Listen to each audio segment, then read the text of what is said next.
प्रश्नोत्तरी में। जिनका प्रश्न है वो अपने हाथ उठाएं।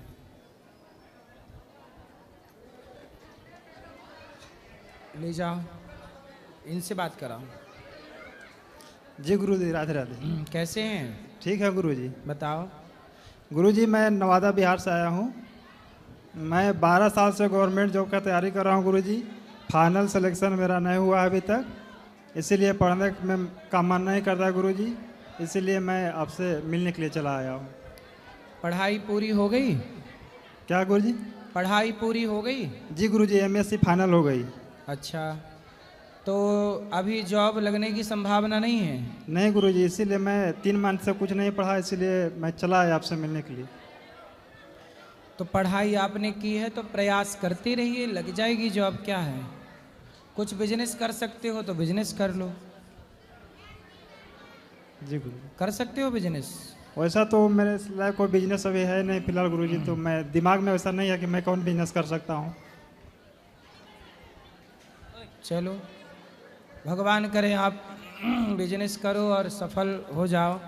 कुछ भी अच्छा हो आपके साथ, यही भगवान से प्रार्थना है कि आप सफल हों। जी गुरुजी, राधे राधे। जी।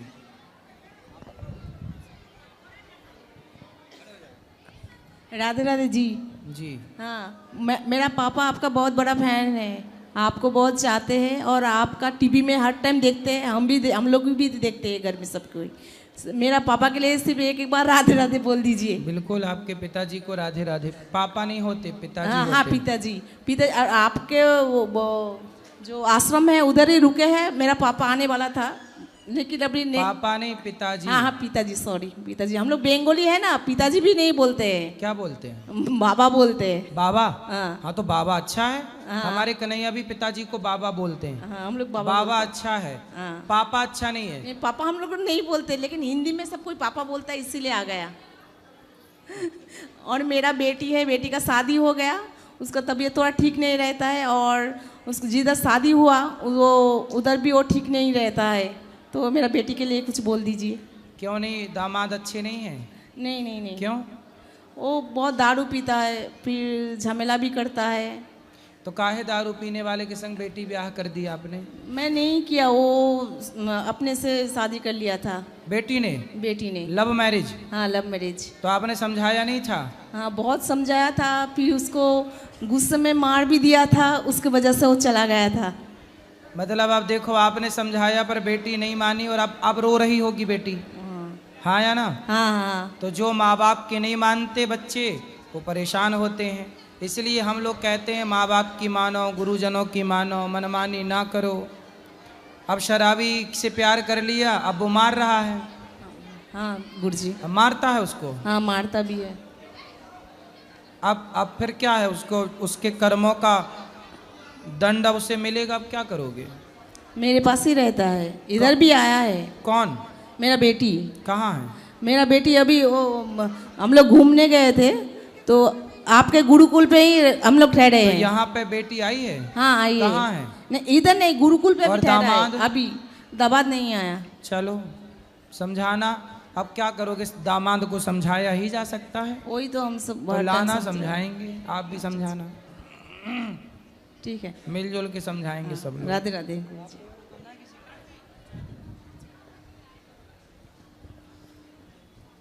गुरुजी, दास विनोद पांडे आपके चरणों में सादर दंडवत प्रणाम करता है। गुरुजी, वैसे मेरा कोई सवाल आपसे तो नहीं है, लेकिन उन लोगों से है जो आप पे उंगलियां उठा रहे हैं, और उन लोगों से भी है जो चुप बैठे हैं सब कुछ जानने के बाद भी। उसके लिए थोड़ा सा समय मैं आपसे चाहूँगा। बिल्कुल। और 2 शब्द और कहना चाहता हूँ। बोलो। गुरुजी, काफ़ी लंबे समय से हमारी संस्कृति और जो हमारे साधु संत हैं उनका लगातार अपमान हो रहा है। सही है। और अभी हाल ही में आपके और प्रेमानंद जी महाराज जी के लिए जो अभद्र भाषा और अमर्यादित भाषा प्रयोग की गई है, उससे मन बहुत दुखी और व्याकुल है गुरुजी। और सच बताएं तो आत्मा जो है ना, तार तार हो चुकी है। मेरे बेटे की गुरुजी आज फीस जमा होनी थी, बीटेक कर रहा है वो, और वहाँ रहना बहुत ज़रूरी था। लेकिन मैंने सब छोड़ छाड़ के तय किया कि नहीं, कि अगर हम बोलेंगे नहीं, चुप रहेंगे, तो हमारी लड़ाई कौन लड़ेगा। सही है। तो गुरुजी इस संदर्भ में क्या है कि मैं ये कहना चाहूँगा कि हमने आपका नमक खाया है गौरी गोपाल आश्रम में। हम आपको वचन देते हैं कि हम आपके एक एक दाने का पूरी ईमानदारी के साथ ऋण अदा करेंगे, और आपके लिए मेरा और आपका अलग अलग नहीं है, हम दोनों का सनातन संस्कृति एक है। हम दोनों और हम सब ये चाहते हैं कि हमारे देश में हमारे बच्चे पढ़ें लिखें योग्य बने, पर अपने संस्कारों को ना भूलें, बस इतनी सी बात है। अब कुछ न्यूज़ चैनल हैं, वो क्या कर रहे हैं मेरी माँ, हमारे बच्चों को गलत रास्ते पर ले जाने के लिए वो प्रोत्साहित कर रहे हैं। कुछ न्यूज़ चैनल ऐसे हैं जो गलत रास्ते पर बच्चों को ले जाना चाहते हैं और कम्युनिस्ट विचारधारा इस देश में थोपना चाहते हैं। कम्युनिस्ट विचारधारा क्या है कि ईश्वर को ना मानने की विचारधारा, और लिव इन में रहने को कुछ लोग सही मानते हैं, कुछ न्यूज़ वाले। तो आप बताइए कि जब हमारी बेटियां हमारे बेटे चरित्रवान ही नहीं बनेंगे, तो फिर उन बच्चों से इस राष्ट्र को चलाने वाले चरित्रवान बच्चे कैसे पैदा होंगे। ये राष्ट्र किनका है, राम का है ना, चरित्रवान राम का। इसलिए इनको चिंता है, और आप सबको चिंता होनी चाहिए कि आज हमारी संस्कृति, ये संतों का अपमान नहीं कर रही है कुछ मीडिया, कुछ लोग, ये सनातन धर्म का, सनातन संस्कृति का, सनातन संस्कारों का अपमान हो रहा है। और इस अपमान के लिए हम सब चुप क्यों हैं, ये चिंता इनकी है। गुरुजी हम ये भी कहना चाहते हैं कि हम आपके लिए प्रेमानंद जी महाराज जी, जितने भी साधु संत हैं, उनके लिए 365 दिन और 24 घंटे तन मन धन के साथ पूरी तरीके से समर्पित हैं। और हमारे साधु संत और जो हमारी संस्कृति है वो हमारे राष्ट्र का गौरव है और हमारे लिए पूजनीय है। अगर कभी हमारे प्राणों की आहुति की जरूरत पड़ी तो हम पूरी तरीके से मन बना चुके हैं और समर्पित हैं। गुरुजी हमारा क्या है कि कुछ सवाल जवाब और कुछ सत्य घटनाएं हैं प्रमाण के साथ, जो मैं आपके सामने रखना, मतलब समाज के सामने रखना चाहता हूँ। और ये घटनाएं और जो सवाल जवाब हैं वो हमारे जो मासूम बच्चे और जो युवा हैं, जो गुरुकुल के अभाव और पश्चिमी सभ्यता के प्रभाव के कारण इस जो हमारी सनातन संस्कृति है विराट, उसकी शक्ति को और हमारे साधु संतों के जो मार्गदर्शन है और उनके महत्व को, वो दूर जा चुकी है पश्चिमी सभ्यता के प्रभाव के कारण और गुरुकुल के अभाव के कारण। बिल्कुल है ना।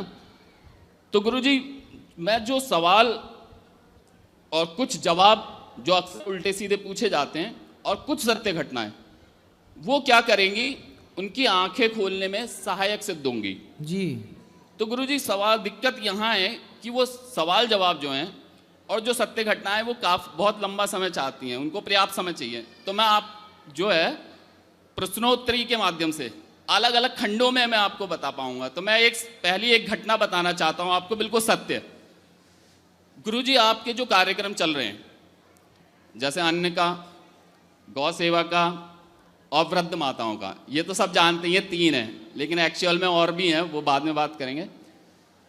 तो जो गौ माता है, मैं उसका जो असर है, वो हमारी माता क्यों है, वो मैं बताना चाहता हूँ। और मैंने खुद पे अनुभव हुए हैं, और एक नहीं कई हैं। तो मैं पहले आपको एक छोटी घटना बताता हूँ। मेरे लिए मतलब सब छोटी कहना भी गलत है, कि हमारे पिताजी थे श्री हीरा बल्लभ पांडे जी उनका नाम था, अब वो इस दुनिया में नहीं है। तो जब वो 80 वर्ष के थे तो उनकी आंखों का गुरुजी ऑपरेशन हुआ, मोतियाबिंद का। तो जब मोतियाबिंद का ऑपरेशन हुआ तो हमारे शहर मुरादाबाद में बहुत ईमानदार और बहुत ही अच्छे डॉक्टर हैं, उनका नाम अनिल कुमार जी हैं। तो गुरुजी मैंने उनसे ये कहा कि हमारे पिताजी की आंखों में आप बहुत बढ़िया लेंस डालिएगा, आप जितने पैसे खर्च हों मैं उतने खर्च करने को तैयार हूँ। उन्हें ये नहीं लगना चाहिए कि मेरे बेटे ने कोई हल्का फुल्का लेंस डलवा दिया जी। तो गुरुजी उन्होंने मुझसे एक बात कही, बोले भाई देखो विनोद, तुम महंगा लेंस डलवाने की ज़रूरत नहीं है। वो ईमानदार थे। मैंने कहा डॉक्टर साहब क्यों? बोले आप इसमें चाहो तो बिल्कुल सस्ते से सस्ता 1000-1200 का एक लेंस आता है, वो डलवा सकते हो। तो मैंने कहा ऐसा क्यों गुरुजी? मैंने कहा डॉक्टर साहब ऐसा क्यों? वो बोले बेटे जो तुम्हारे पिताजी की आंखें हैं ना, बोले लेंस से असर नहीं होता है दिखाई देने में, बोले पर्दे की रोशनी से दिखना संभव होता है। और बोले तुम्हारे पिताजी की जो पर्दे की रोशनी है वो एक 20 साल के लड़के की तरह है। बोले हमने आज तक ऐसी रोशनी देखी नहीं। तो मैंने फिर भी कहा, मैंने कोई बात नहीं, आप बढ़िया से बढ़िया लेंस डाल दीजिए और हमारे पिताजी को पता नहीं लगना चाहिए। फिर मैं घर में आया और फिर बात चली तो मैंने बताया सबको। तो हमारे पिताजी और हमारी माताजी ने बताया, बोले बेटे इसका राज बताएं तुम्हें, कि बोले हमने 25 साल तक, मेरे पापा बोले कि मैंने 30 गाय चराई हैं, कि 30 गायों को वो चराते थे, उसका दूध, उसका घी और मक्खन, बोले वो मैं खाता था। तो गुरुजी वो 85, तो उसका असर था वो। तो हमारी गाय माता का जो मैं आपको बता रहा हूँ, ये एक छोटी सी बात है, अभी ऐसी बहुत सारी घटनाएं। सही है, सही है। तो गाय उसका का असर दूध ये दही था, कोई खाए तो ऐसी छोटी मोटी बीमारी लगे ही ना उससे। तो उसमें ये था कि आंख की जो रोशनी थी पर्दे की, वो 20 साल के बच्चे के बराबर थी। और गुरुजी 85 साल की उम्र तक ना उनको डायबिटीज थी, ना उनको बीपी था, ना कोई घुटने का रोग था, और वो अपनी 10-20 बीघा की हमारी खेती है वो अकेले करते रहते थे। तो ये हमारी गौ माता का जो प्रभाव है, जो लोग सवाल खड़ा करते हैं, ये उनको जवाब है कि हमारी गौ माता क्यों माता है और क्यों पूजनीय है। और गुरुजी इसके बाद में जो है अगले चरण में, क्योंकि समय ज्यादा लग रहा है आपको, और जब सनातन धर्म में गाय की सेवा जब तक हम सब ने की, तब तक हमारे यहाँ हॉस्पिटलों की जरूरत नहीं पड़ी। वो गाय जब से घर से गई तब से हॉस्पिटलों की जरूरत पड़ गई। इसलिए गाय अपने आप में एक चलती फिरती डॉक्टर है। उसका दूध अमृत है, दही अमृत है, छाछ अमृत है, घी अमृत है। लेकिन पता नहीं हम भारतीय लोग जो गाय को पूजते आए, पता नहीं हम क्यों गाय के महत्व को भूल गए। लेकिन गुरुजी ये हमें और सबको जगाना है। अभी भी मैं एक बार भोजन करता हूँ दिन में, और अभी शाम को, अभी कथा से उठने के बाद, अभी प्रश्नोत्तरी में आने के पहले मैं 2 गिलास कच्चा दूध पीकर ही आके यहाँ बैठा हूँ। एक टाइम मैं भोजन करता हूँ, एक टाइम दूध पीता हूँ, मेरा हो गया। मैं दूसरे टाइम भोजन ही नहीं करता, दूध पर्याप्त हो जाता है मेरे लिए। मैं खुद 12 महीने दूध पे रहता हूँ। एक टाइम भोजन, एक टाइम दूध, एक टाइम भोजन, एक टाइम दूध, कच्चा दूध। अच्छा गुरुजी, मैं आपको जो है बहुत अच्छा लगा जी, गाय के लिए आपने इतनी अच्छी बात की। खुश रहिए। धन्यवाद, प्रणाम गुरुजी। महाराज जी के चरणों में कोटि कोटि प्रणाम जी। महाराज जी, मैंने एक रैप लिखा है, वो आपकी जो इस समय पर सवाल जवाब उठ रहे हैं उसको दिखाने के लिए कि एक्चुअल में क्या है। सुनाओ। वृद्ध माता की सेवा में जब सामने कोई भी आया नहीं, कोसती है वो माँ खुद को जिसने अनिरुद्ध सा बेटा पाया नहीं। गौरी गोपाल आश्रम से भूखा कोई भगाया नहीं, वो हिंदू ही क्या जिसने हिंदू का गुणगान गाया नहीं। नित्य प्रतिदिन भोजन बनता 30,000 लोगों का, हर रोज इलाज होता जन कितने सारे रोगों का। रीलों में जो देखते हो उसमें आदि भी सच्चाई नहीं होती, ना करते ये धर्म पुण्य तो एक भी माता आई न होती। और हंसकर हल कह देते हो ये धर्म का कोरा धंधा है। मैं कहूँ तो इस देश का मीडिया तंत्र ही सबसे गंदा है। तंज कसे जाते हैं, सच छुपाया जाता है। इस देश में मीडिया के द्वारा संतों को बेशरम बताया जाता है। धर्म की सीख इन सबको उल्टी लगती है। इस देश की मीडिया क्यों संतों से इतना जलती है। जिस संत पर उंगली उठा रहे तुम क्या जानो उसके बारे में। घर के घर बिक जाएंगे तुम्हारे उसके एक दिन के गौशाला के चारे में। वो सब कुछ लुटा देता है, ना कुछ भी शेष रहता है। वो संत सही को सही, गलत को गलत कहता है, और इसमें कोई दोहराए नहीं। सही को सही कहना अन्याय नहीं। आज सिर्फ भोग विलास की इच्छा रखने वाले ही विरोध में हैं, वो पवित्र व्रता के रोग में हैं, खुद को सती सावित्री कहलवाना चाहते हैं। वृंदावन में ज़्यादातर बस रील बनाने आते हैं, छोटे छोटे कपड़े पहन कर क्या दर्शाते हैं, मुंह पर राधे राधे लिखाकर राधे कृष्ण थोड़ी बन जाते हैं। आश्रम में इनके हर माता का रखा जाता ख्याल है, जो आता है वृंदावन वो जाता बांके बिहारी, फिर जाता सीधा गौरी गोपाल है। इतना भव्य आश्रम जिसका कोई भी बेजोड़ नहीं, फिर भी मुझको पैसे का दिखा कहीं पे बोर्ड नहीं। यही तो मानवता है, इसका कैसे बखान करूं, शब्द कम पड़ जाएंगे मेरे जो कर्मों का गुणगान करूं। जिनके बच्चों ने भी ठुकरा दिया उन बूढ़ी माताओं को तुमने दिया सहारा है, और कर्ण के बाद दानवीरों में अगला नाम तुम्हारा है। बहुत सुंदर लिखा है आपने, यहाँ आइए मंच में, ये आपने लिखा है और आपने ही गाया है, वाह बहुत सुंदर। देखिए आप जैसे युवा आप जाग रहे हैं, मीडिया के पास इतना पैसा है, मीडिया के पास इतना बड़ा पावर है, लेकिन उसका पावर उसका पैसा आपकी श्रद्धा और आपके विश्वास के आगे फीका है। खुश रहिए, खुश रहिए, खुश रहिए, खुश रहिए, ठीक है।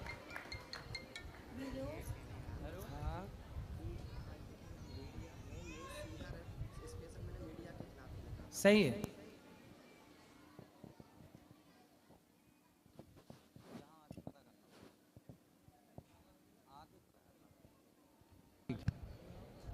सुंदर। आज मीडिया का, कुछ मीडिया कर्मियों का, कुछ मीडिया का षड्यंत्र है संतों को बदनाम करने का, संतों की आवाज़ दबाने का, और आप सबने देखा। इसलिए आप सबको जाग जाना चाहिए और ऐसे उस जो मीडिया गलत दिखा रहा है, गलत कर रहा है, ऐसे लोगों का बहिष्कार भी होना चाहिए।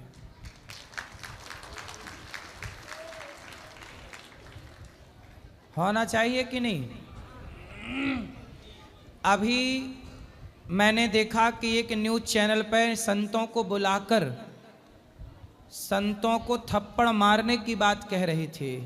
एक स्त्री जो कि लिव इन का वो सपोर्ट कर रही हैं, गलत का सपोर्ट कर रहे हैं, और संतों को थप्पड़ मारने की बात कह रहे हैं। अब बताइए, ये मीडिया संतों को थप्पड़ मारने की बात कर रहा है, और गलत को, जो पश्चिमी सभ्यता है, लिव इन में रहना गलत था, गलत है, गलत ही रहेगा, चाहे ये कितना भी सच बोलने का प्रयास करें, उसे छिपाने का प्रयास करें।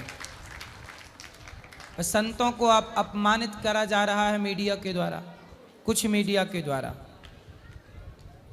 अब आप सब जब जाग गए, और आप सबका जागना जरूरी है।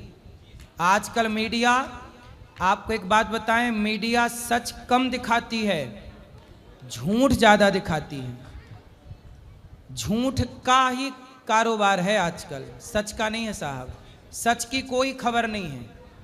सारी खबरों में आप ये समझिए 95% खबरें झूठी चलती हैं, और हम लोगों को लगता है सच है, बरगलाया जा रहा है, जो कि ये स्तंभ है। और यही यदि गलत है तो फिर क्या सही होगा? चलिए, और किसका प्रश्न है?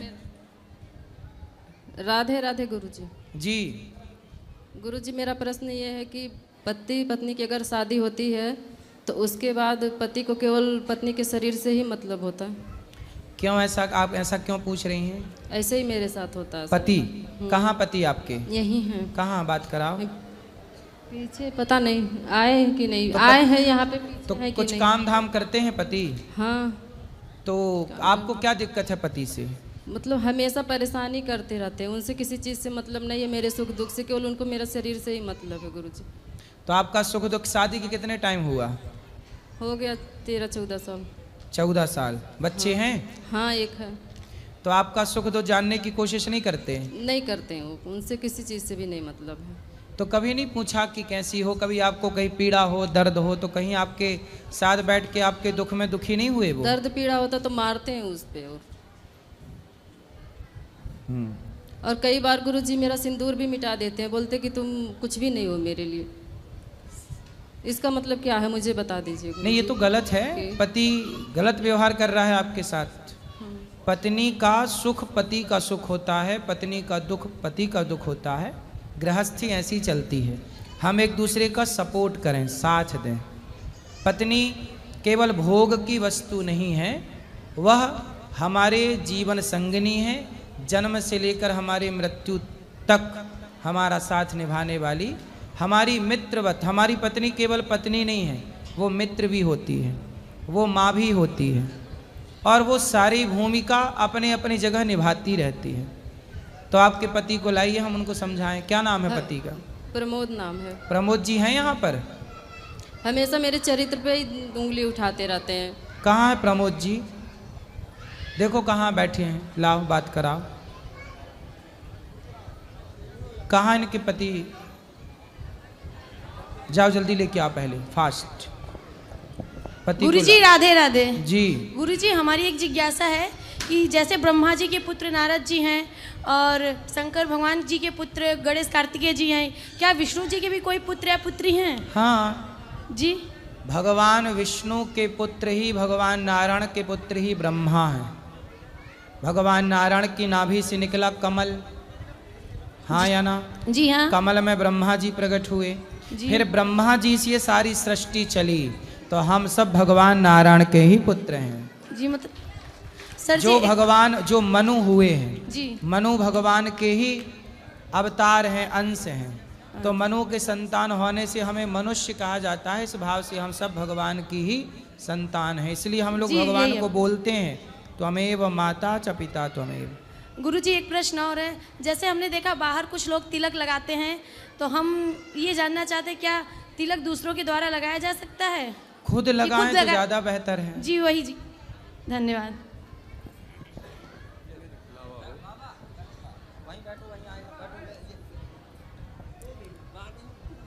नमन करूं गुरुदेव को, नित्य करूं कोटि प्रणाम।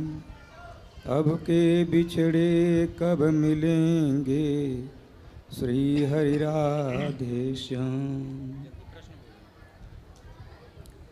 प्रभु जी, प्रश्न ये है,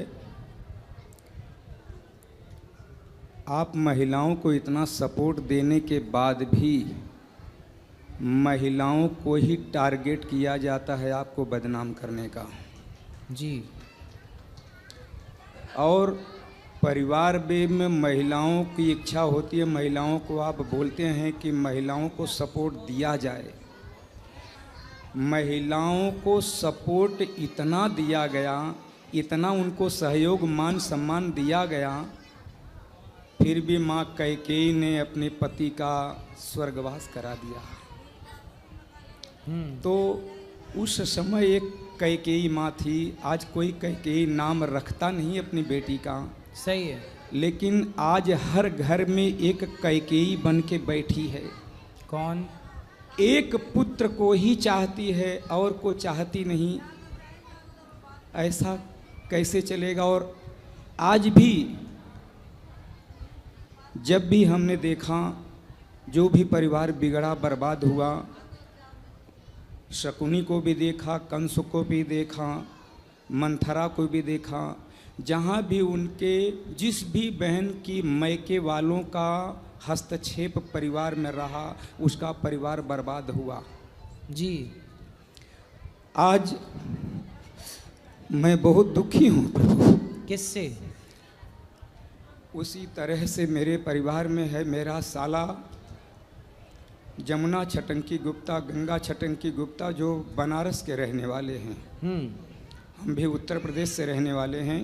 तो आपके साले आपको परेशान करते हैं? हमको ही नहीं, उसकी 3 बहन थी, जिसमें से 2 बहन का घर तो बर्बाद कर दिया, 2 बहनें और एक जीजा ख़त्म हो गए।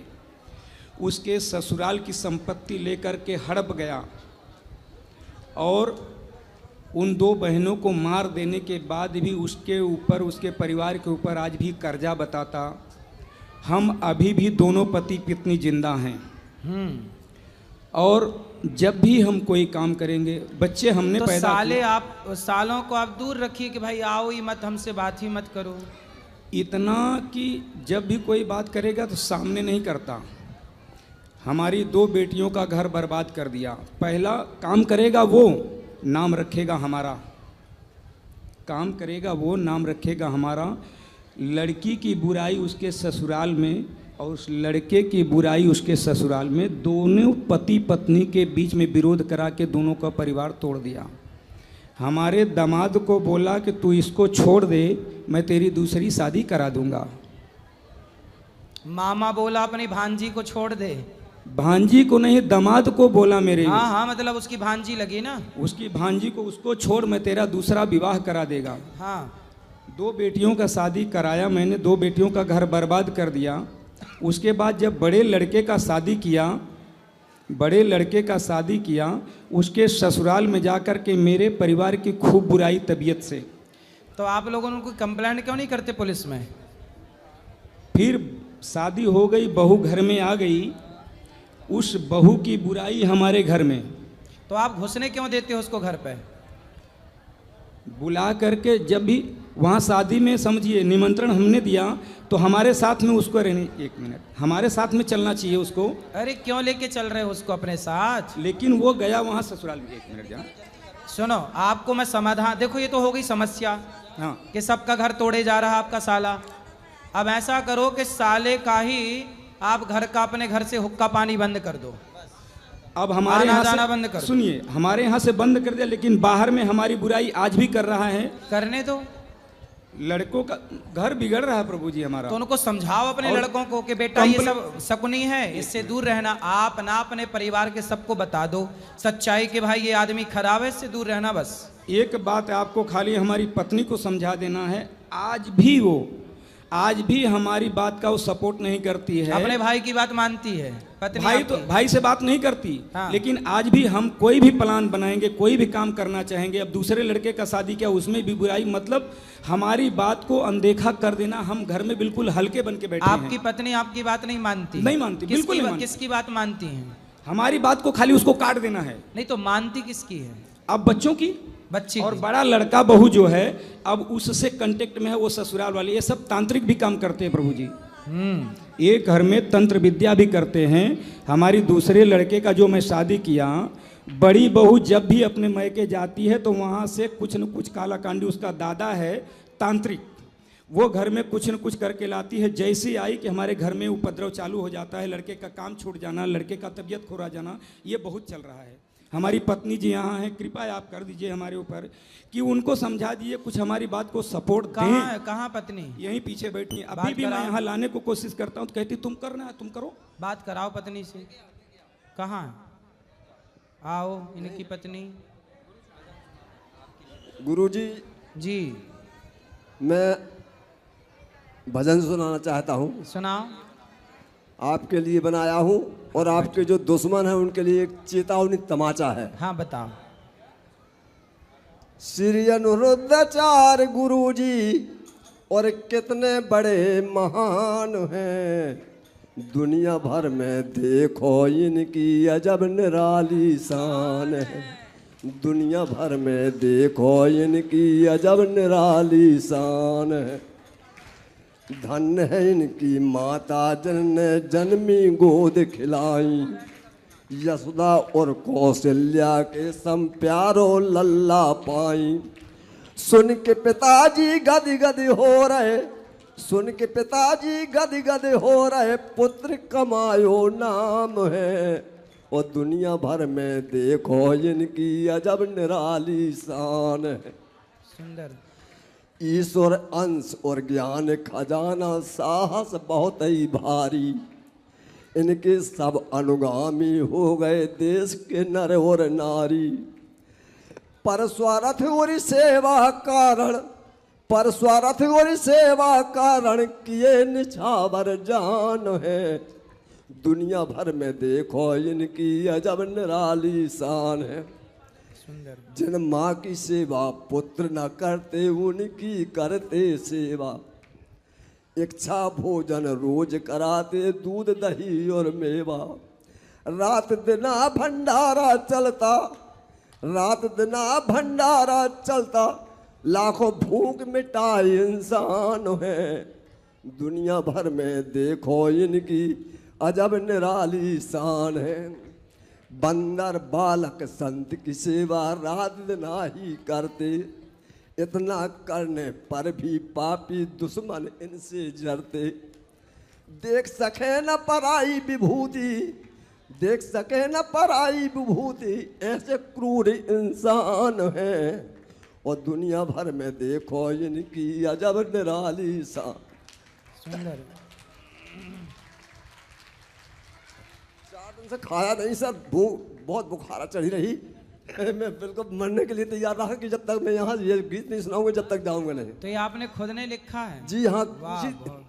जलने वाले जलते जाएं, पीछे कदम न हटाना, दानी दाता साथ आपके जरा भी ना घबराना।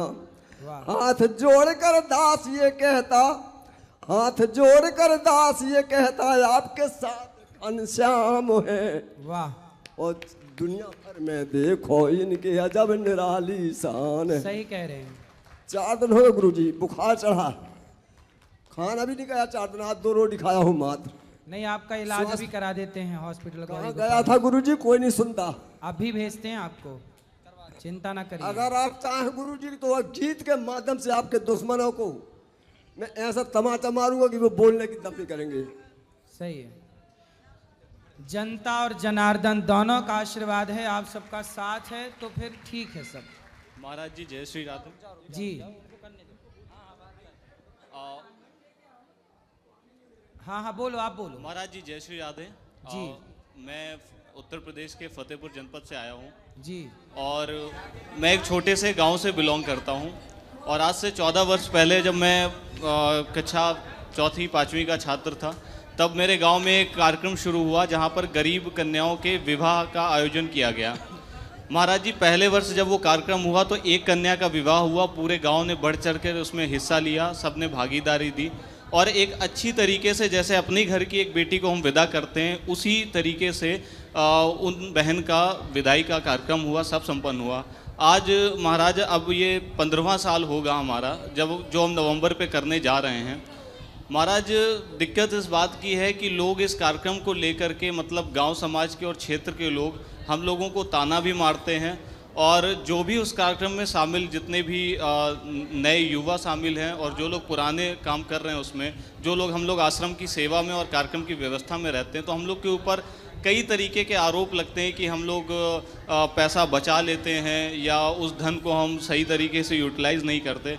जबकि महाराज जी आपको मैं बताऊं आप इतनी बड़ी सेवा चला रहे हैं यहाँ पर, इतने लाखों की भीड़ आपके पास है। महाराज जी मात्र 2 से 3 हज़ार 4 हज़ार लोग आते हैं एक दिन उस कार्यक्रम में। 5 से 7 लाख रुपए का चंदा आता है जिसमें हम 21 बेटियों की शादी मिनिमम कराते हैं। उनको पूरा जितना एक सामान दिया जाता है बेसिक वो सारा सामान भी देते हैं जिसकी लगभग कीमत जो है 70 से 80 हज़ार रुपये की होती है। तो महाराज जी उन लोगों को हम समझा नहीं पा रहे कि मतलब हम लोग किसी भी तरीके का पैसा बचा नहीं रहे जबकि खुद अपनी जेब से लगाना पड़ता है उस कार्यक्रम को। सही है। तो ऐसे लोगों के लिए महाराज जी क्या किया जाए कि मतलब देखो बोल रहे हैं लोग, इसके चक्कर में आप ना पड़ो, आप लोग अपना कार्य करते रहिए, लोग आपका साथ देते रहेंगे और आप ये अच्छे काम करते रहो क्योंकि और परवाह ना करिए लोग क्या कहते हैं इस पर ध्यान लगाओगे तो आप अपना काम कर ही ना पाओगे। महाराज जी दिक्कत इस बात की है कि जैसे लोग बुजुर्ग होते हैं तो उनमें सहन शक्ति ज़्यादा होती है, युवाओं में सहन शक्ति कम होती है। जैसे कि हमने सुंदरकांड में इस चीज़ का पूरा देखा हुआ है कि जामवंत जी को इसलिए रखा गया था कि अगर वानर सेना कहीं डिस्टर्ब करती है तो उन्हें संभालेंगे। पर अब हम नए लोग पिछले 2-3 वर्षों से हम नए युवा जो 24-25 साल की उम्र के हैं उस कार्यक्रम को आगे बढ़ा करके ले जाने के प्रयास कर रहे हैं। हम लोगों से कोई ऐसा कहता है तो महाराज जी कुछ समय के लिए बर्दाश्त के बाहर होता है और बहुत कंट्रोल करना पड़ता है जवाब में। तो कोई बात नहीं। देखो बेटा आप कितने साल के हो? मैं 25 साल का हूँ। फिर आपका ये भाई अनिरुद्ध आप? जी महाराज जी। मैं भी आपके उम्र का ही, लगभग आपसे उम्र ज़्यादा है मेरी, लेकिन आप 25 साल के हो। जब मैं 23 साल का था तब से समाज की सेवा कर रहा हूँ और कन्याओं का विवाह भी पहले बहुत होता था, अब माताओं की सेवा, ये सब सेवा इतनी करने के बाद भी समाज इतना बोलता है। हमें तो बड़ी इंटरनेशनल मीडिया बोलती है गलत गलत, फिर भी हमें कोई प्रभाव नहीं, हम अपना काम करते रहते हैं। हाँ, आप भी इसलिए महाराज जी आपसे मैंने ये प्रश्न पूछा क्योंकि आपके ऊपर जो आरोप लगते हैं वो तो पूरा विश्व देखता है। हाँ। हमारे ऊपर जो आरोप लगते हैं वो एक छोटा सा क्षेत्र देखता है। हाँ। तो हम कैसे उसे फेस करें? इसलिए ध्यान मत दो। अच्छे काम करने वाले को ही लोग गलत ठहराने की कोशिश करते हैं। जी, जो गलत है उसे कोई क्यों गलत कहेगा। महाराज जी, आपसे आशीर्वाद के रूप में यही चाहेंगे कि इस बार जब नवंबर का कार्यक्रम होगा तो हम आपको उसमें निमंत्रण पत्र आपके पास लेकर के आएंगे, तो उसे स्वीकार करिएगा। जरूर। धन्यवाद। राधे राधे। हाँ मैया। हाँ मैया। हेलो हेलो गुरुजी जी। प्रणाम। मैं अनपढ़ हूँ, पढ़ी लिखी हूँ ना। अच्छा, अब मेरे ये बता दो, सगरेन के तो दर्शन हो चुके देवतन के, मैंने महादेव की और पार उनकी पूजा करी, माँ शक्ति की। ठीक है। अब ऐसे होगा कि मेरे बस सगरे हृदय में समा गए। तो अच्छा तो है। मैं जिनको देखूँ वो सच कैसे लग जाए। सही है। और ऐसे दिखे हम मुझसे बातें कर रहे हैं। सही, अच्छा है। मतलब आपने ही देखा है भगवान को, बाकी लोग नहीं देख पाए जितना अच्छे से आपने देखा। और मेरी शक्ति सी एकदम आवे, झंझनाती इधर जो। फिर एक आई वैष्णो देवी गई हूँ 5 दफे अपने आप। हाँ। और छोड़ गई मोग वैष्णो देवी से अपने आप ही, अपने आप पैसा आ गई खटाखट। पैसा आ गया आपके पास? हाँ। फिर बढ़िया। क्या किया पैसे का? बस कागज पे अंगूठा लगाया, उसको खटाखट खटाखट बढ़ गई। यही पैसा कहाँ से आ रहे हैं? सही है। जाना। अब फिर आई गंगा मैया कि माँ वैष्णो देवी का अवतार है तू, और गंगा जमुना सूरज चंद्र तीनों लोगों की मालिकनी तू ही है। अच्छा, आपको बोला? हाँ। तो आप तो माँ हो, मालकिन तो हो ही हो। अब गाय के कनम मैं इतनी चाह रही हूँ गुरुजी, वो थोड़ा सा आसन दे दो, मैं घर से दुखी हूँ। किससे? मतलब आदमी को दिमाग ऐसा होगा। आदमी कहाँ है? आदमी को दिमाग सुने नहीं, ये नहीं। तो आप पति की सेवा करो। 8 कम से कम 25-30 साल से अलग हुआ आदमी से। क्यों? वो भोग विलास वासना को मारो, मेरी भक्ति में बाधा डालेगा। तो आप अपने पति से 30 साल से अलग हो? अलग है। वैष्णो देवी जब से घुसी हूँ ना, हाँ, वैष्णो देवी पे वो स्वर्ग लोग तो देख लियो मैंने। तो पति से अलग हो गई? कृष्ण जी ने जो मुँह में वो ही। अरे तो ऐसो कौन सा स्वर्ग देख लियो कि पति से अलग हो गई ना? तो फिर वो छेड़ाछाड़ी करे तो फिर अच्छा ना लगे ना। मेरी भक्ति में आनंद आवे, वो भक्ति में बहर आ गए। कैसे करूँ? मीठो मीठो दर्द हो गए एकदम भक्ति से। एकदम ऐसा लगे कि बस मैं वो खा रही हूँ मिश्री। अब ऐसा लगे बिल्कुल कुछ अच्छा। तो अब देखो देखो बुढ़ापे में मैया अब अपने पति की सेवा कर लो थोड़ी सी। कर रहे 20,000 मिले उन्हें, रेलवे में नौकरे। अब वो 20,000 बहू ले छोटी, वही अपना खाना खुराक सेवा वेवा सब कर रही है। तो आप भी सेवा करो। मुँह को थोड़ा सा चैन दे दो, मुँह थोड़ा सा आराम चाहिए। तो आराम करो, पति के साथ रहो तो बहू आपकी सेवा करेगी, आपको भी आराम देगी। अब ऐसा हुआ कि कदम में कुछ कह ना सकूँ, वो कोई सामान ले जो भी है। कितने बेटे हैं? कहा मैंने। कितने बेटे हैं आपके? मेरे 2 बेटा हैं। तो एक तो अलग रहे, और तो बेटा सेवा। एक और बहू है छोटी, वो रखे लो मेरे आदमी को। आपको कौन रखता है? बड़ा छोटी बहू। छोटी बहू आपको रखती है? तो अच्छी है बहू आपकी। हाँ। तो फिर अच्छा, बहू के पास रहो। ससुर की सेवा करे, मेरी भी करे। बहुत बढ़िया, अच्छी बहू आपकी। बहू को आशीर्वाद दो, खूब उसकी लंबी आयु, खुश रहे बहू। राधे राधे गुरु जी। मैं ये कहना चाहता हूँ, मैं होटल अभी मिलेगा उनके बाद। मैं होटल पे काम करता हूँ, यहाँ बाकी बिहारी होटल प्रेम मंदिर के सामने जी। वहाँ गुरुजी मेनू कार्ड बनवाते ना होटल में जी। पुराना जब हो जाता है ना तो वो कचड़े में फेंक देते हैं, उसमें भगवान जी की फोटो रहती है। क्या? मेनू कार्ड में। अच्छा, मेनू कार्ड में भगवान की फोटो होती है? हाँ, तो उसको कचड़े में फेंक देते हैं। उस पर पब्लिक आती है, बाथरूम करती है, कुछ करती है। सही है, तो फोटो नहीं होना चाहिए तो मना करो। हाँ गुरुजी, फोटो नहीं होना चाहिए ना। हर जगह भगवान की फोटो, जो कागज जमीन पे गिर सकता है, पाँव के नीचे आ सकता है, इन चीजों में भगवान की फोटो क्यों बनाना है? तो आप जी ऐसा गुरुजी ऐसा कर दीजिए, जब फोटो ना लगाएं उसमें मेनू कार्ड में। बिल्कुल, हम सबसे यही प्रार्थना करते हैं कि कोई भी ऐसी चीज़ों में भगवान का चित्र ना लगाएं जो बाद में डस्टबिन में जाने की संभावना हो या जमीन पर गिरने की संभावना हो। ऐसी चीज़ों पे कभी भी भगवान का चित्र ना लगाएं। जी गुरुजी, राधे राधे। जी गुरुजी राधे राधे। हाँ मैया, मैं यहाँ आई थी रहने के लिए, अब बेटा लेने को आया। आ गया बेटा? आ गया। वाह। बात कर लो आप, बात भेजोगे कराओ, तो बात जाऊंगी कराओ। मैं। नहीं भेजोगे तो नहीं जाऊंगी। वाह महाराज जी राधे राधे। कैसे हैं? बहुत बढ़िया महाराज जी। सब माँ की आशीर्वाद। सेवा करना, ले जाओ सेवा करना। जी महाराज जी। देखो ये अपनी एक वृद्ध माँ को लेने आए हैं, अपनी माँ को, वृद्ध माँ को ले जा रहे हैं। ताली बजाइए ना बेटे के लिए। ऐसे बेटे चाहिए जो अपने माँ बाप की सेवा करे। सेवा करना अपनी माँ का। जी महाराज। ख्याल रखना। जी महाराज। ठीक है? क्या करते हो? अकाउंट्स नाम महाराज जी, ऑफिस में। अब थोड़ा ध्यान रखना माँ का। खाने से पहले माँ को खिलाना, थोड़ा पूछ लिया करो। रात को सोने के पहले पाँव दबा दिया करो माँ मैं के। चाहता हूँ माता की सेवा। बिल्कुल। मैं सारी सेवा करता हूँ। आती क्यों? जो ये करते तो मैं आती क्यों यहाँ? अब बड़े करेंगे। फन- आप बोल रहे हैं करेंगे। अब जो पहले यात्रा निकली थी ना, मैं जब भी भावना थी, मैं 3 साल से कह रही थी, नहीं हुआ। जब मैं ज़्यादा परेशान हो गई तो मैं खुद ही आ गई। सही। तो अब जो यात्रा होगी तो बता देना मुझे। हाँ, ले जाना। 26 नवंबर बता रहे हैं। मेरा मन है। हाँ, ये बेटा करवाएगा आपको यात्रा। जी अभी करवा देना, ताकि आप माँ बाप को तीर्थ कराना चाहिए। जी जी। गुरुजी राधे राधे। जी गुरुजी मैं आपसे 4 साल से जुड़ी हूँ। बताओ। आपसे जुड़ी, मेरा सारा दुख मेरा दूर हो गया। क्या? मेरा सारा दुख दूर हो गया, आपसे जुड़ी हूँ तब से। अच्छा, पहले मैं बहुत दुखी रहती थी। क्या दुख था? अब क्या है? सब सही है? सब ठीक है। दुख तो अभी भी अलग अलग मेरे अंदर संतोष आ गया। लगता है मेरे कुछ दुख ही नहीं अब है। चलिए, भगवान आपको सुखी रखें। गुरुजी आप कभी मैं सपने में यहाँ आई हूँ, आज मैं हकीकत में आई हूँ। मुझे आशीर्वाद दीजिए। खुश रहिए। राधे राधे गुरुजी। जी बेटा। हम राधे राधे क्यों बोलते हैं?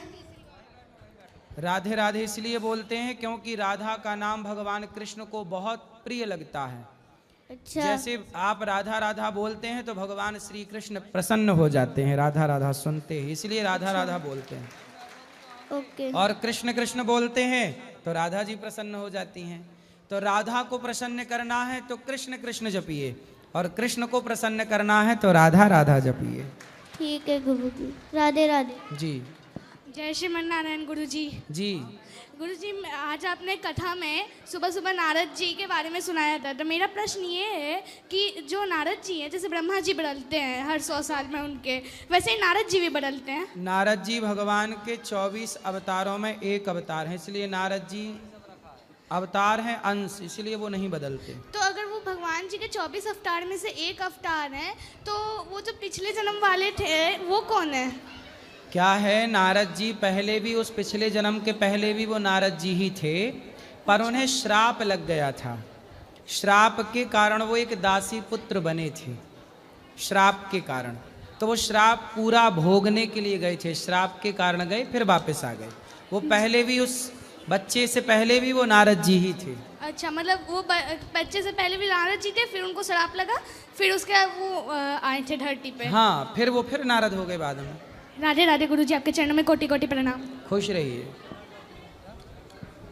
गुरुजी के चरणों में सादर प्रणाम। गुरुजी, मैं बस्ती ज़िले के एक छोटे गांव से आता हूं और मैं यहां नोएडा में जॉब करता हूं। सो गुरुजी, अब मेरी शादी की उम्र हो गई है, घर वाले कह रहे हैं कहीं लड़की देख के शादी कर लो। सो बचपन से मैंने आज तक कोई नशा, धूम्रपान या मांस मदिरा का सेवन नहीं किया। तो घर वालों का कहना है कि आप ऑफिस में ही करो, बट ऑफिस में बहुत सारी लड़कियां हमारी समाज की भी हैं, बट वो धूम्रपान और मदिरा का सेवन बहुत करती हैं। लड़कियां शराब पीती हैं? हाँ, इससे मुझे दिक्कत है क्योंकि मैंने कभी किया नहीं, क्योंकि मैं गांव में ही रहा हूँ, तो मैंने कभी इसका सेवन किया नहीं। अब घर वालों को कैसे समझाऊं? तो लड़कियां भी शराब पीने लगती हैं? हाँ, धूम्रपान और सिगरेट दोनों बहुत, मतलब नशा, दारू और सिगरेट बहुत पीती हैं। 95% ऐसी हैं, और हमारे समाज से भी हैं। तो ऐसा नहीं जैसे मैं ब्राह्मण हूँ तो वो भी ब्राह्मण है, शादी हो सकती है। तो घर वाले भी कह रहे हैं कि करोगे तो अच्छे से रहोगे, बट मेरा मन नहीं कर रहा। तो इसमें क्या समझाऊं उनको? तो घर वालों से पूछ लो कि पहले शराब की बोतल ला के रख लो, शराब के और सिगरेट के कट्टे ला के रख लो, और बहू पिएगी, ऐसी तैयार हो तो बताओ करें। नहीं, लेकिन वो मेरी बात को मानते नहीं। उनको लगता है कि मैं बहाना कर रहा हूँ। वो चाहते, मतलब क्यों, मैं चाहता हूँ कोई घर पे काम करने वाला हो, क्योंकि मैं मैं इकलौता हूँ, तो मैं चाहता हूँ कोई ऐसी रहे कि मम्मी पापा की भी सेवा करे। और मैं यहाँ अच्छा ठीक ठाक कमा रहा हूँ, कोई दिक्कत नहीं है, तो मैं चाह रहा हूँ कोई ऐसा रहे गांव में मम्मी पापा के भी साथ रहे, और जब टाइम रहे तो मेरे पास भी आ जाए। तो आपके जैसी नशा ना करने वाली जो लड़की मिल जाए उससे आप बात तो वो गांव में ज़्यादा मिल जाएंगी, क्योंकि गांव में अभी ये चीज़ें पहुँची नहीं है। हाँ, तो गांव के लोग ले आओ, गांव के लोग अच्छे होते हैं। ठीक है गुरुजी, बहुत बहुत धन्यवाद आप। गुरुजी चरणों में सादर प्रणाम। जी गुरुजी, मेरा क्वेश्चन ये है कि धर्म क्या है और हम अपने आप को प्रसन्न कैसे रखें, मतलब खुश कैसे रहें? धर्म क्या है? जिसे धारण किया जाए वो धर्म है। किसे धारण किया जाए? किसे किया जाए? रामो विग्रहवान धर्मः, राम ही धर्म है। राम जिस रास्ते पर चले उस रास्ते पर चलना ही धर्म है, और रावण जिस रास्ते पर चला उस रास्ते पर चलना ही अधर्म है। सीधी परिभाषा। पर हित सरिस धर्म नहीं भाई, पर पीड़ा सम नहीं अधमाई। परोपकार करना, सबकी सेवा करना धर्म है। दया धर्म का मूल है, दया करना धर्म है। और धर्म न दूसर सत्य समाना, सत्य बोलना, सत्य पर चलना ही धर्म है। और गुरुजी, हम अपने आप को प्रसन्न कैसे रखते हैं, मतलब खुश कैसे रहें? प्रसन्न ऐसे रखो कि आप ये मान लो कि जो हो रहा है ये मेरे और आपकी मर्जी से नहीं, ये भगवत इच्छा भगवान की मर्जी से हो रहा। तो जब ये मान लोगे कि सब ईश्वर का खेल है तो हर हाल में प्रसन्न। आप ये मानो ही मत कि मैं कुछ कर रही हूँ या मैं कुछ कर रहा हूँ। हर भाव में ये रखो कि सब ईश्वर की मर्जी है, ईश्वर का खेल चल रहा है।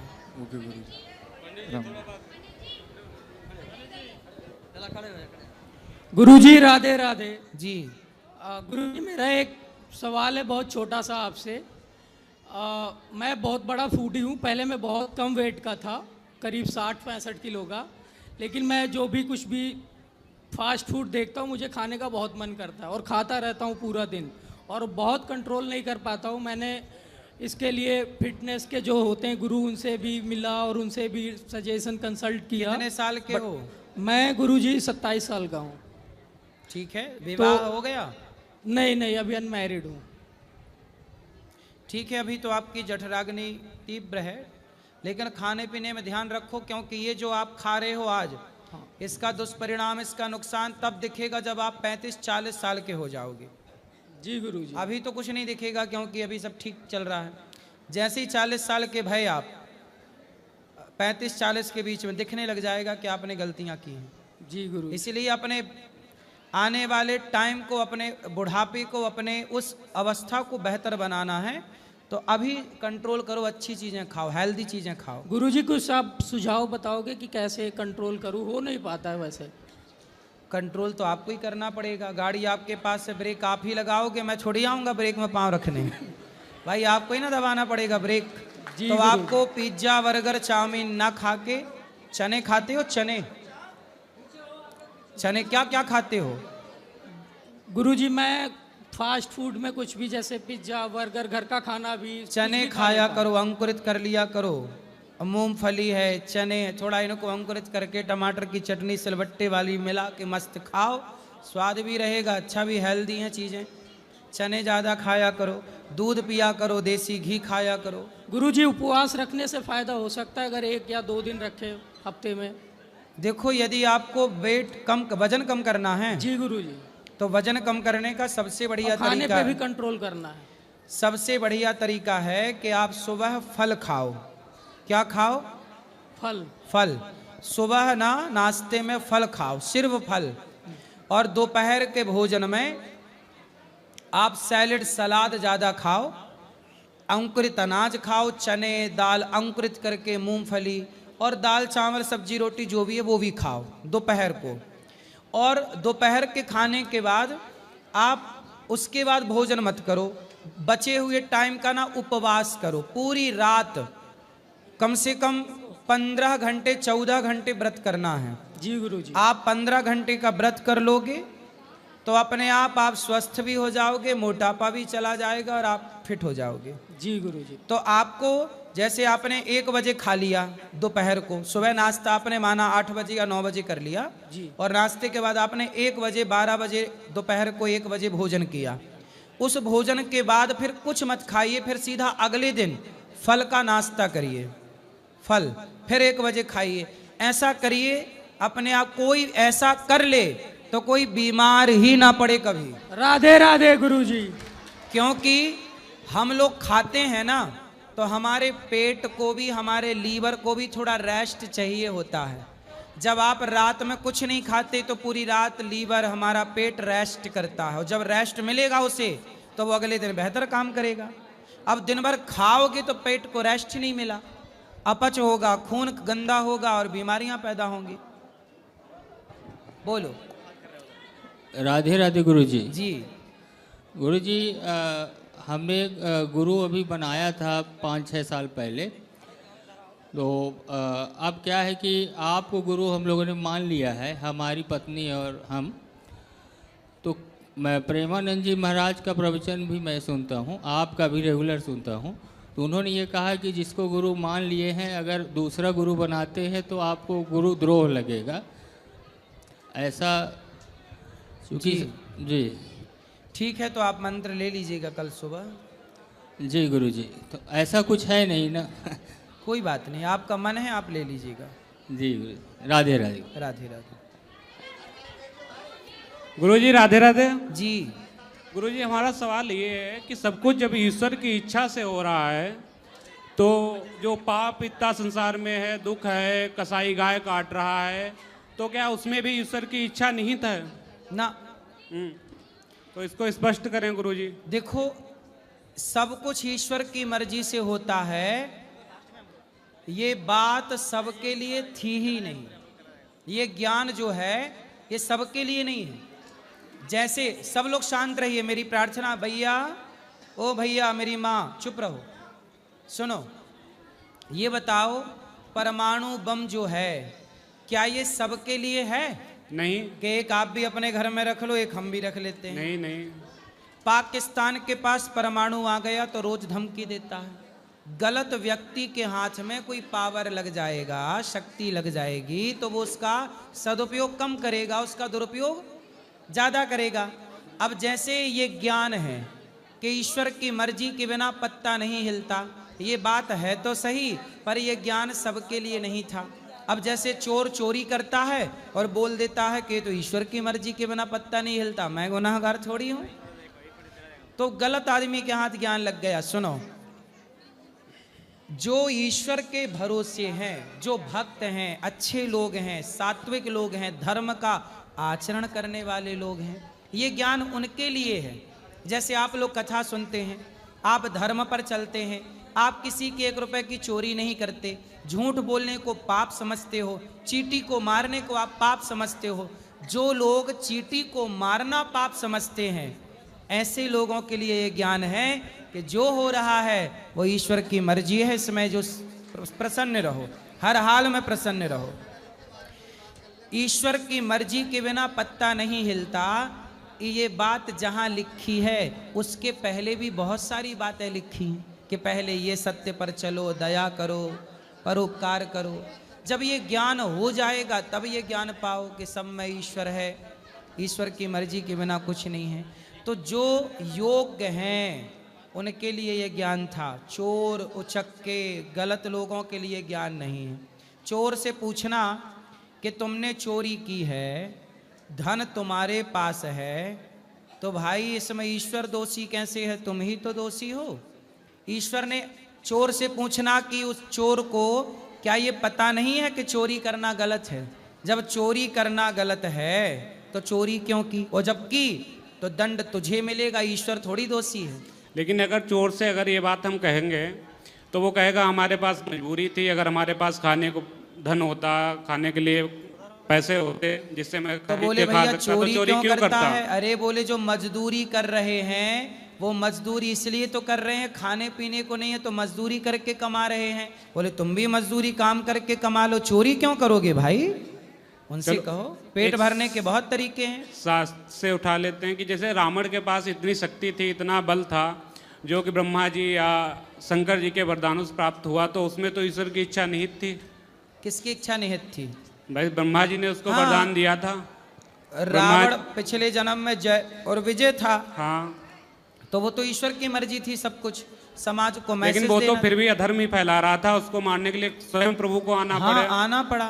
लेकिन कैसे स्पष्ट हो पाएगा किसमें ईश्वर की इच्छा निहित है, किसमें नहीं ईश्वर की इच्छा निहित है? देखो, सब में ईश्वर की इच्छा निहित है, ये मानो। चोर चोरी कर रहा है और पकड़ा जाए और जेल में डंडे खाए तो भी समझना कि ईश्वर की इच्छा से डंडे पड़ रहे हैं, चुपचाप खा, चिल्ला मत।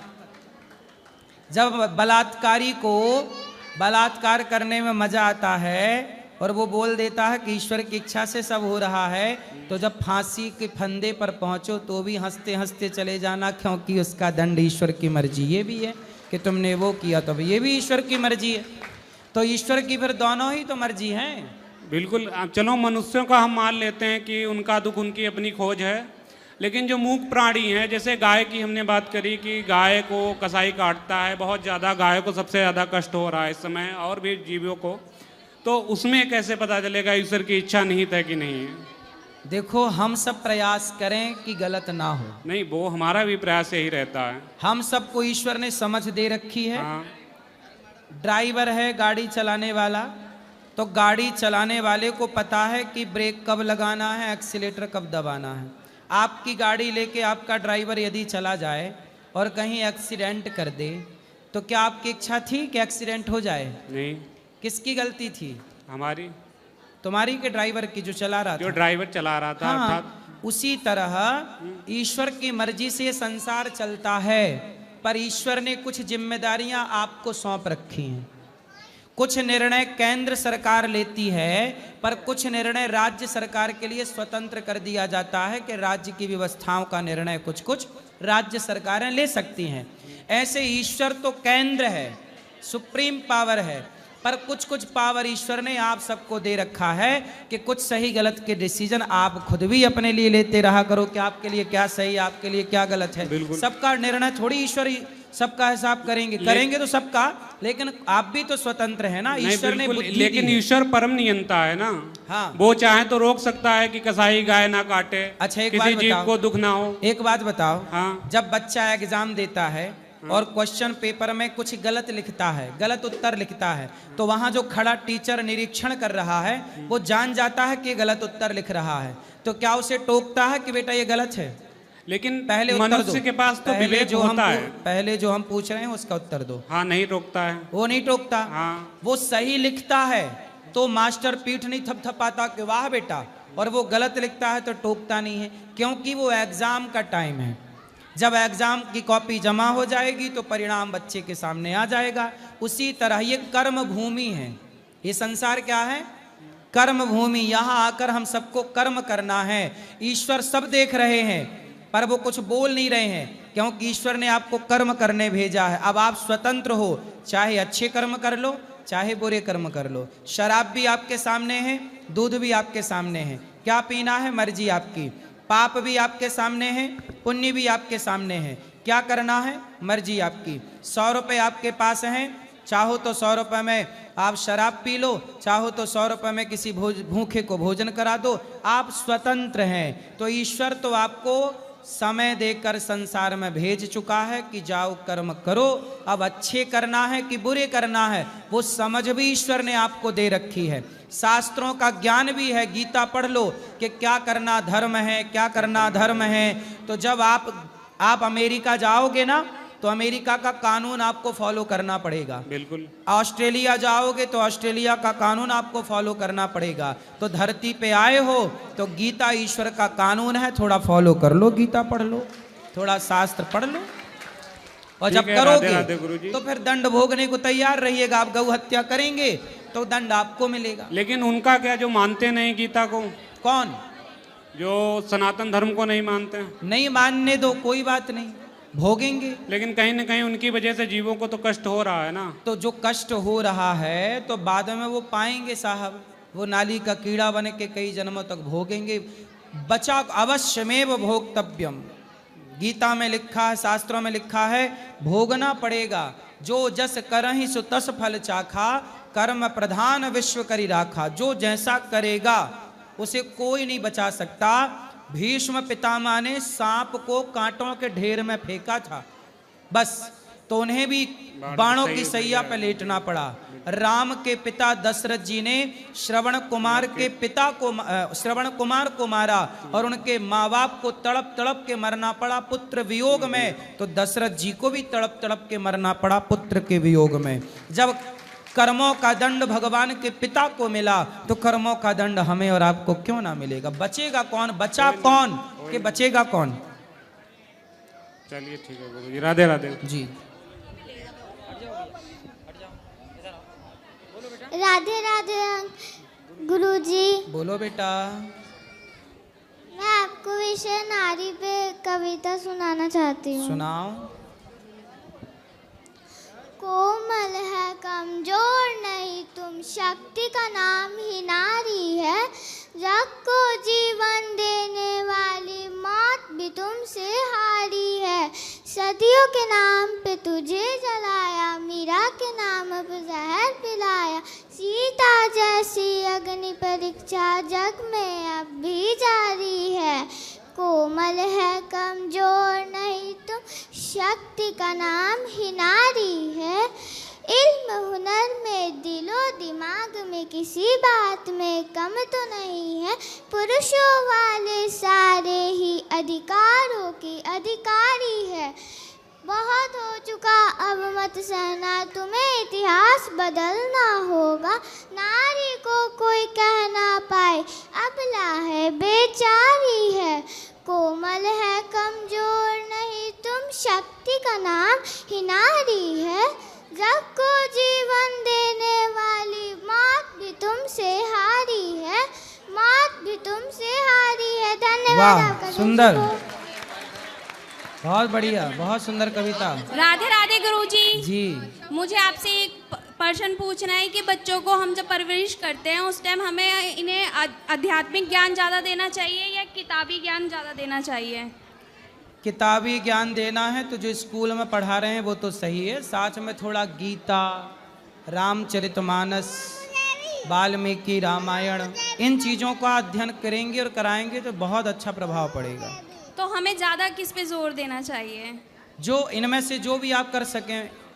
जैसे मतलब आध्यात्मिक ज्ञान पे ज़्यादा या फिर स्कूल में जो पढ़ाई होती है उस पे ज़्यादा? स्कूल तो पढ़ाना ही पड़ेगा बेटा, स्कूल तो पढ़ाइए, स्कूल तो पढ़ाना है, पर स्कूल के बाद भी छोटा सा एक आधे घंटे का टाइम निकाल के रोज या 2-4 दिन में एक बार भी आप थोड़ा थोड़ा पढ़ाएंगे, समझाएंगे तो भी बच्चे बढ़िया सीख पाएंगे।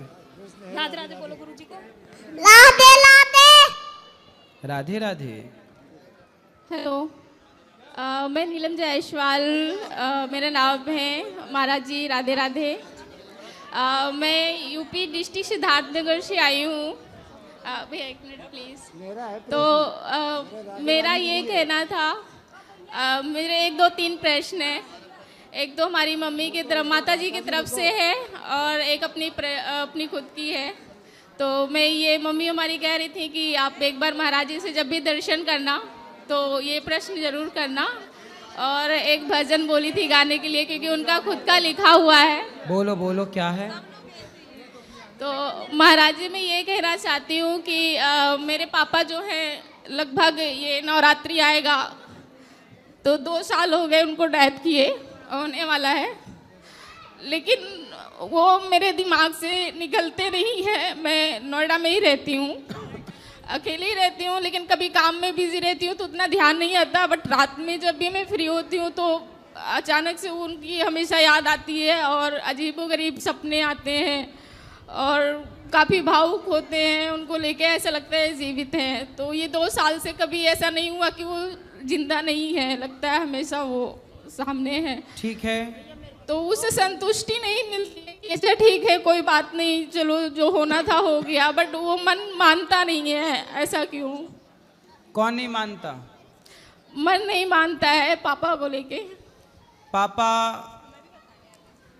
अब देखो ये भाव रख लो कि वो आपके साथ हैं, इसमें कोई दिक्कत नहीं है। आप ये मत सोचो कि वो आपके साथ नहीं है, ये सोचो कि वो आपके साथ हैं। मैं उन्हें हमेशा इग्नोर करती हूँ कि ठीक है थोड़ा दिमाग से निकल, क्योंकि उनकी तबीयत बहुत ज़्यादा ख़राब थी तो उस वक्त बहुत तड़पते हुए उनको मैंने खुद ही देखा है, हर समय हर वक्त। यहाँ तक कि हर परिस्थिति से अकेले ही मैंने जूझा था। काफ़ी समय पहले मैं एडमिट थी उनको लेके, तो वो चीज़ें हमारे दिमाग में मतलब 24 घंटे में कम से कम 5-6 घंटे तो आते ही रहते हैं। कोई बात और नहीं। उस चीज़ को लेके हम इग्नोर नहीं कर पाते हैं। हो जाएगा धीरे धीरे। आप भगवान की कथाएं सुना करिए, थोड़ा भगवान का नाम जप करेंगे, धीरे धीरे सब ठीक हो जाएगा। और एक प्रश्न ये था, मम्मी हमारी जो माता जी हैं उन्होंने कहा था कि एक भजन है उनका, बहुत पहले का था, हम लोग बड़े छोटे थे। सुनाओ। तो आप कुछ देर पहले अभी आप कथा सुना रहे थे उनका द्रौपदी और उनका कौरव का चीरहरण का, तो उसी पे मम्मी हमारी जो गाना बनाई थी, मतलब लिखी हुई थी, बहुत पहले का है। बताओ। तो वो बोली थी कि कभी हो तो जरूर सुनाना एक बार। सुनाओ सुनाओ।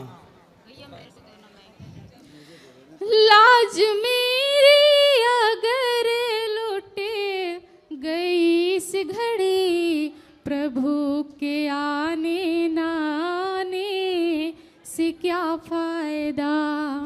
लाज मेरी अगर लुटे गई इस घड़ी, प्रभु के आने ना आने से क्या फायदा।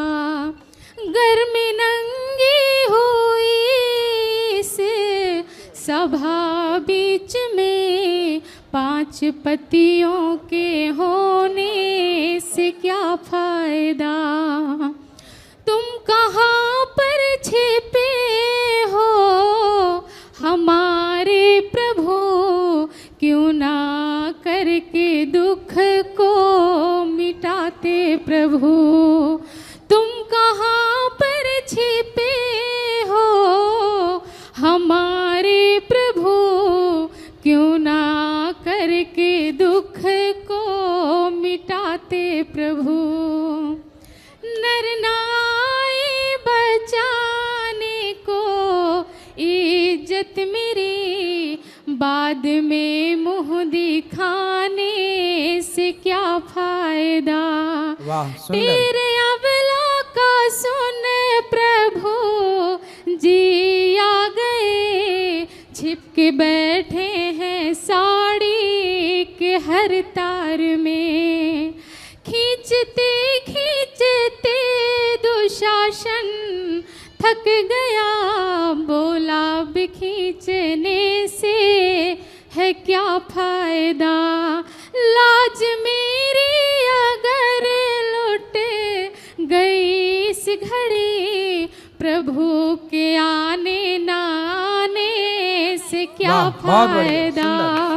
एक शब्द और, वो एक मेरा भाई है, मेरा एक भाई है, अभी उसकी 3 महीने हुए हैं, मैंने शादी कर दिया है। हालांकि वो मुझसे छोटा है, पापा के ना रहने के बाद। एक बड़ी बहन है तो उनकी शादी हो गई, तो मम्मी अकेली थी, तो मैंने कहा इनकी शादी कर दो, क्योंकि मैं घर पे रहती नहीं हूँ, तो तबीयत खराब हो जाए तो इमरजेंसी में बहू रहेगी तो देखेगी। तो वो जो भाई है मेरा छोटा, वो सिर्फ खाना खाएगा और सोएगा कुंभकर्ण की तरह, काम कुछ भी नहीं करता है। लोगों को कितना भी बोलो कि उसको काम करने के लिए, तो वो काम करता नहीं। कुछ अपने माध्यम से एक बार कुछ बोल दीजिए। सुशील नाम है उसका। तो सुशील जी काम नहीं करेंगे तो पत्नी कैसे फिर आपकी गृहस्थी चलेगी? कल को बच्चे होंगे, कौन उनको खिलाएगा पिलाएगा? भाई काम तो करना ही पड़ेगा। वो बिल्कुल कुछ नहीं और नौटंकी करता है। मेरी तबीयत खराब है, कभी कुछ है, और भाभी अच्छी है आपकी? जी भाभी अच्छी है आपकी? भाभी हाँ, वो बहुत अच्छी है, भगवान की दया से बहुत ही अच्छी लड़की है वो। बहू जो आई है हमारे घर में, ये मेरा भाई है, अभी 3 ही महीना हुआ है शादी का। उसको काम करने के लिए बोलते हैं तो वो काम नहीं करता है। मम्मी भी उससे परेशान, काफी एडिटेट है। कितने साल का है? वो लगभग 22-23 साल का है। तो पहले काम वाम करने लगता फिर ब्याह करते? पहले नहीं, वो नहीं, तब भी नहीं करता था। तो सब लोगों का कहना था कि, मम्मी का भी कहना था, कुछ लोग और सजेशन दिए कि उसकी शादी कर दो, पढ़ा तो लिखा शायद नहीं है, कमाने लगेगा, जिम्मेदारी हो जाएगी। हालांकि मैंने भी मना किया था कि उसकी शादी अभी नहीं करो। पढ़ा लिखा नहीं है? सॉरी, पढ़ा लिखा है? पढ़ाई किया ऐसे थोड़ा बहुत 8वीं तक। उसने पढ़ाई कम समय में छोड़ दिया। उसका मानसिकता प्रॉब्लम कुछ है, ऐसा लोग कहते हैं। हालांकि वो खाता पीता है, बिंदास घूमता है, और काम के टाइम उसकी बीमारी आ जाती है। तो आप लोग पढ़ गई, अब बताओ लड़की, उससे आप मेरी बेटी नहीं पढ़ गई पर बनती बेटे है। को नहीं पढ़ाया, भाई को? अब आप अपने माध्यम से कुछ कह देंगे तो शायद। तो आप जब पढ़ी थी तो उसको भी पढ़ा लेती भाई को?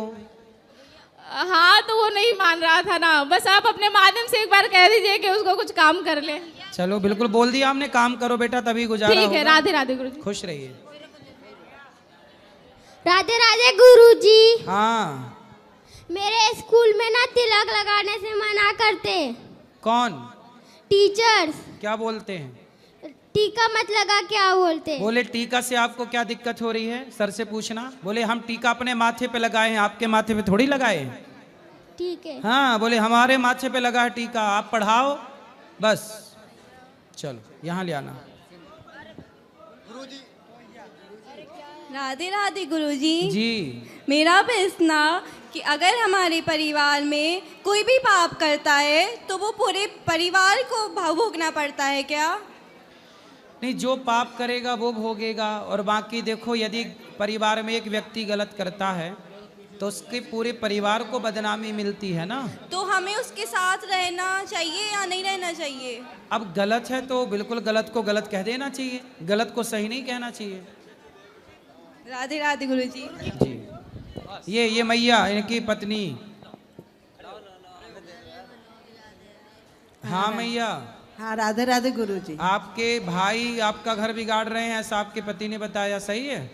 अभी क्या पता मेरे को, उन्हीं से उनको ही बिगाड़ते हो गए, मेरे को तो नहीं मालूम। मतलब पति बिगाड़ रहे हैं कि भाई बिगाड़ रहा है? भाई बिगाड़ उनको ही मालूम होएगा, उनको ही बोलते हैं, हमको नहीं बोलते हैं। कौन? अरे मेरे भाई से जब बात होता है तो उन्हीं से होता है, हमसे नहीं होता है। तो आपके भाई से आपकी दोस्ती है? मैंने छोड़ दिया 2-3 साल से, मैं 3 साल हो गया छोड़ के। क्यों? बात नहीं करती, वही झगड़ा बिगड़ा जब ये हुआ तभी से मैं बात करना ही बंद कर दी दोनों भाई से। अच्छा। न राखी बांधने का जाती तो हूँ, आपके भाई अच्छे हैं कि नहीं? भाई अभी वो क्या बोले हैं, क्या उन लोग से होता है हमके कुछ मालूम नहीं है। अभी जो वो बोलते हैं वो मैं सुनती हूँ। अभी जो झगड़ा में तो आप अपने पति की सुनती हो? जो झगड़ा में 1-2 बार ऐसा बोले कि ऐसा ऐसा बोलते हैं, मैं फोन किया तो मेरे को भी उल्टा पलटा ऐसा कुछ बोला था, मैंने फिर बात करना बंद कर दिया भाई से। हाँ। चलो तो आप अब पति की सेवा करना। तो वही तो कर ही रही हूँ सेवा। खुश रहिए।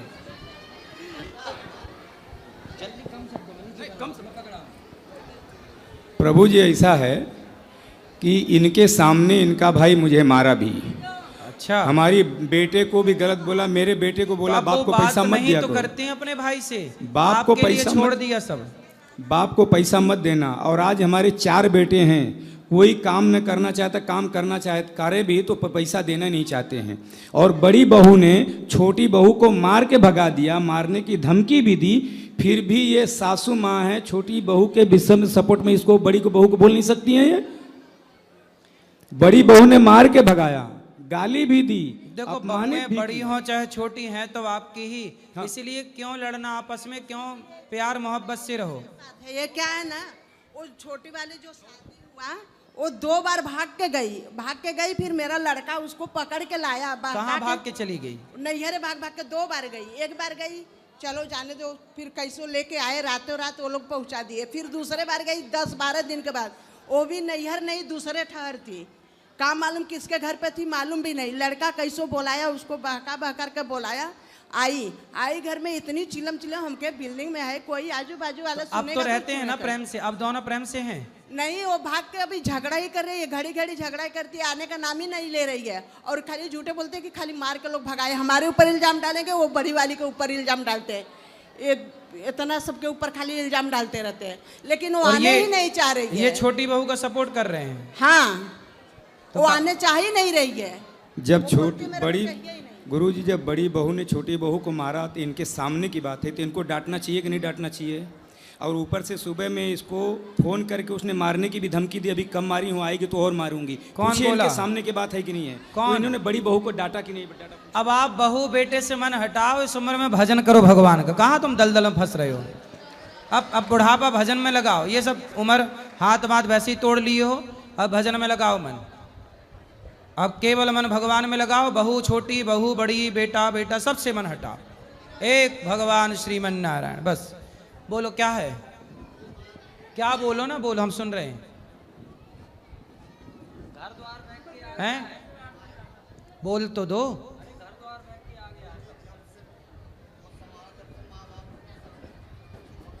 फिर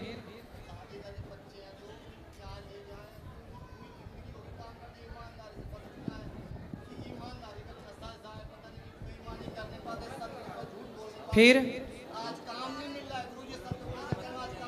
मिलेगा। चलो जिनको मिलना है वो ऊपर आइए और प्रेम पूर्वक कथा कल फिर सुनेंगे, प्रश्नोत्तरी कल होगी आगे। अब जिनको मिलना है आप सब ऊपर चलिए।